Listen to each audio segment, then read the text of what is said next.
Welcome सरकारी syllabus YouTube channel पर आपका बहुत बहुत स्वागत है। और हम बात करेंगे यूपीएससी द्वारा जारी की गई वैकेंसी के बारे में। करीब 150 के आसपास वैकेंसी ऑल ओवर इंडिया के बच्चे फॉर्म भर सकते हैं। बड़ी ही ज़बरदस्त पोस्ट हैं, इसके बारे में आपको डिटेल बताऊंगा। और थोड़ी अलग सी वैकेंसी है, सिर्फ एक इंटरव्यू के बेसिस पर आपको जो है ना अधिकारी बनाया जा रहा है यूपीएससी द्वारा। तो देखिए, जो नंबर 1 पे वैकेंसी आती है, ये वैकेंसी का आप नंबर देख सकते हैं। वैकेंसी की ये नंबर है और इसमें 2 वैकेंसी असिस्टेंट कमिश्नर की, ठीक है। तो क्रॉप्स आपका डिपार्टमेंट रहेगा, जो कि आता है एग्रीकल्चर एंड फार्मर्स वेलफेयर के अंदर, मिनिस्ट्री ऑफ एग्रीकल्चर के अंतर्गत आती है। तो इसमें 2 वैकेंसी असिस्टेंट कमिश्नर का पद है। तो आप समझ सकते हैं असिस्टेंट कमिश्नर। अब हम बात करेंगे आपकी कुछ अन्य डिटेल्स के बारे में, जैसे कि आपकी जो एजुकेशन क्वालिफिकेशन है वो कितनी होनी चाहिए। आपको मास्टर डिग्री होनी चाहिए एग्रीकल्चर इकोनॉमिक्स में, या फिर अन्य कई सारे सब्जेक्ट हैं यहाँ पर, आपको उसमें मास्टर डिग्री चाहिए। और एक्सपीरियंस आपका 3 साल का एक्सपीरियंस होना चाहिए। आप एक्सपीरियंस के कॉलम में देखिए, अगर आप मास्टर डिग्री होल्डर हैं तो आपके पास में 3 साल का एक्सपीरियंस होना चाहिए। तो ये चीज़ आप ध्यान रखिएगा। अगर आप बैचलर डिग्री है आपके पास में एग्रीकल्चर इंजीनियरिंग में, तो आपके पास में 4 साल का एक्सपीरियंस होना चाहिए, ठीक है।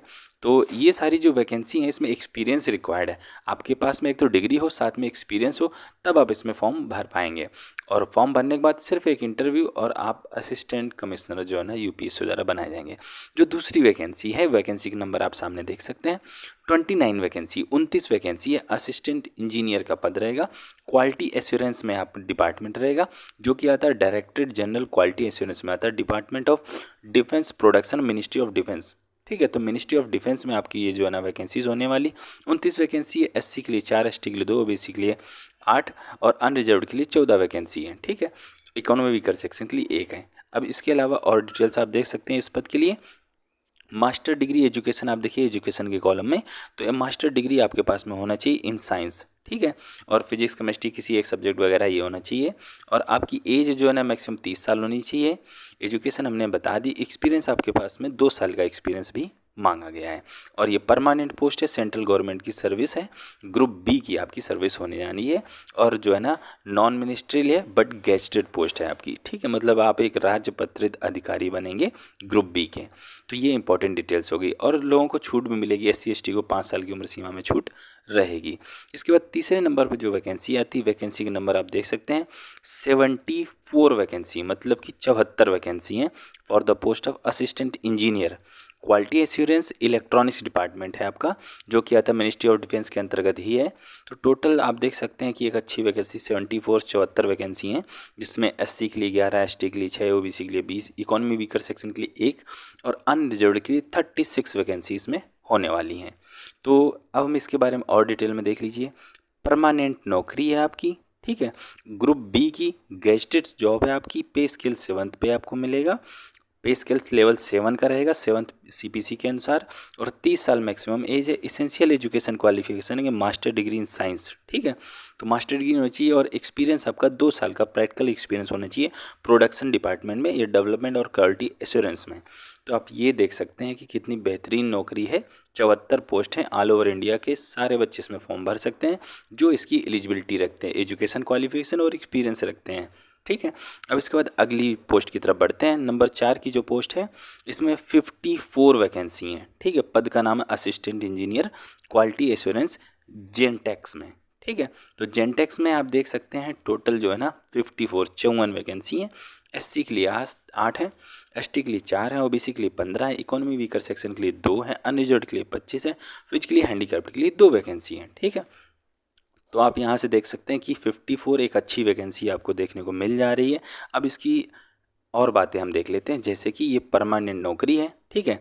और इसमें आप देखेंगे ये भी ग्रुप बी का पद है। पे लेवल 7 की आपको सैलरी मिलेगी, करीब करीब जो ना 45,000 रुपये प्रति महीने। 30 साल तक के बच्चे इसमें फॉर्म भर सकते हैं, 21 से 30 साल तक के, ठीक है। एजुकेशन देखेंगे तो मास्टर डिग्री होनी चाहिए साइंस में, ठीक है। इसके अलावा एक्सपीरियंस की बात करें तो 2 साल का प्रैक्टिकल एक्सपीरियंस होना चाहिए प्रोडक्शन और डेवलपमेंट और क्वालिटी इंश्योरेंस में, ठीक है, in the field of mechanical engineering और टेक्सटाइल में। तो आप चीज़ ये ध्यान रख सकते हैं कि आपको एक्सपीरियंस की इसमें दरकार है। तो आप ध्यान रखिए कि एजुकेशन के साथ साथ एक्सपीरियंस हर पद में मांगा गया है, कोई भी पोस्ट क्यों ना हो, चाहे आपकी असिस्टेंट कमिश्नर की पोस्ट हो, चाहे आपकी इंजीनियर वाली पोस्ट हो, असिस्टेंट इंजीनियर की। ठीक है, तो आप इस चीज़ को ध्यान रखिएगा। अब हम थोड़ा सा और आगे वैकेंसी के बारे में थोड़ा सा देखेंगे कि इस वैकेंसी के लिए आपको क्या क्या चीज़ की ज़रूरत पड़ने वाली है। जैसे कि अगली वैकेंसी है, आप वैकेंसी का नंबर सामने देख सकते हैं, इसमें 9 वैकेंसी है। पोस्ट आपकी रहेगी एडमिनिस्ट्रेटिव ऑफिसर, ठीक है, इन जियोलॉजिकल सर्वे ऑफ इंडिया, जो कि आती है मिनिस्ट्री ऑफ माइंस के अंतर्गत। इसमें जो टोटल वैकेंसी हैं आप 9 वैकेंसी हैं। एससी के लिए 1 है, एसटी के लिए 1 है, ओबीसी के लिए 1 है, इकोनॉमी वीकर सेक्शन के लिए 1 है, अनरिजर्व्ड के लिए मतलब जनरल कैंडिडेट के लिए 5 वैकेंसी है। ठीक है, ये भी आपकी जो है ना 7th पे के अनुसार 7th लेवल का आपको जो है ना पेमेंट मिलेगा। ग्रुप बी की गेस्टेड जॉब है, मैक्सिमम 30 साल के बच्चे इसमें फॉर्म भर सकते हैं।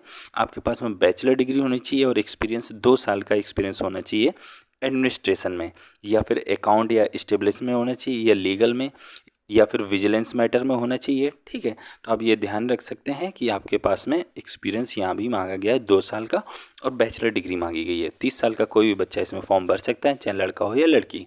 ऑल ओवर इंडिया के बच्चे इसमें फॉर्म भर पाएंगे। ये भी इंटरव्यू के बेस पर आपकी जो है ना भर्ती होने वाली है। आप क्लास बी के अफसर बना दिए जाएंगे। अब देखिए, आपके जो ऑनलाइन फॉर्म है, आप यहाँ से सामने देख सकते हैं कि आप वेबसाइट पर कब चालू हो जाएंगे। 13/1/2022 को जो है ना क्लोजिंग डेट आपकी रहने वाली है। तो आप ध्यान रख सकते हैं, आपके ऑनलाइन एप्लीकेशन चालू हो चुके हैं। आप जाकर जो है ना 13 जनवरी के पहले पहले अपना ऑनलाइन एप्लीकेशन भर सकते हैं। इसमें कोई खास बात नहीं होती है। आप क्योंकि मास्टर डिग्री या बैचलर डिग्री होल्डर हैं, तो ऑनलाइन एप्लीकेशन भरना, ये सब चीज़ें करना बड़ी मामूली सी चीज़ है आपके लिए। ठीक है, अब इसकी और डिटेल्स देखते हैं जो कि आपके लिए बेहद ज़रूरी हो सकती हैं। जैसे कि जो आपकी category wise minimum level suitability और इंटरव्यू आप देख सकते हैं, उसमें जो अनरिजर्व कैंडिडेट हैं उनके लिए कम से कम 50 मार्क्स रहेंगे, ओबीसी के लिए 45 marks, SC ST physically handicapped के लिए 40 मार्क्स। ठीक है, जो कि इंटरव्यू आपका 100 नंबर का होगा। तो कम से कम इतने नंबर आपको लाने पड़ेंगे, तभी आपका नाम मेरिट लिस्ट में जाएगा। तो सिर्फ एक इंटरव्यू है, वो कि 100 नंबर का है। तो आप देख सकते हैं कि कितने कितने नंबर के मिनिमम आपको रहने चाहिए। ठीक है, तो जितने ज़्यादा नंबर रहेंगे उतने ज़्यादा चांसेस आपके पास रहेंगे, क्योंकि भाई यूपीएससी आप जब समझते हैं, लोग जो है ना 10 साल जब तैयारी करते हैं तब कुछ हो पाता है। ठीक है, ये आपको चंद इंटरव्यू के बेसिस पे आपको नौकरी दे रही है। हालांकि नॉलेज बहुत ज़्यादा मांगा गया है, आपको जो है ना एक अच्छा पकड़ होनी चाहिए आपके सब्जेक्ट पर। अब देखिए, 25 रुपये फॉर्म फीस है। जितनी बड़ी नौकरी होती है ना, उसकी फॉर्म फीस उतनी ही कम होती है। तो 25 रुपये है, कोई ज़्यादा फीस नहीं है। ठीक है, अब देखिए, जब आप इंटरव्यू देने जाएंगे तो आप ध्यान रखिएगा, मोबाइल वोबाइल लेके नहीं जाना है। मोबाइल फ़ोन जो है ना कैंपस में बंद है, अलाउड नहीं है आपको। अगर कोई समस्या होती है तो ये देखिए, टेलीफोन नंबर 1 2 3 टेलीफोन नंबर लिखें, किसी पर भी आप घुमा दीजिएगा नंबर। वर्किंग डेज़ में बिटवीन 10 बजे से शाम के 5 बजे के बीच में फ़ोन लगा के कोई भी क्यूरी है सब पूछ डालो इनसे। ठीक, सब बताएंगे ये। तो उम्मीद करता हूँ ये वैकेंसी की सारी डिटेल्स आपके बारे में पहुँच गई होंगी, आप तक पहुँच गई होंगी। अगर कुछ और जानना पूछना चाहते हो तो हमें कमेंट कर सकते हो। फिलहाल इस वीडियो में इतना ही रखना चाहेंगे। हम आपसे मिलते हैं अगली वीडियो में, तब तक के लिए वंदे मातरम।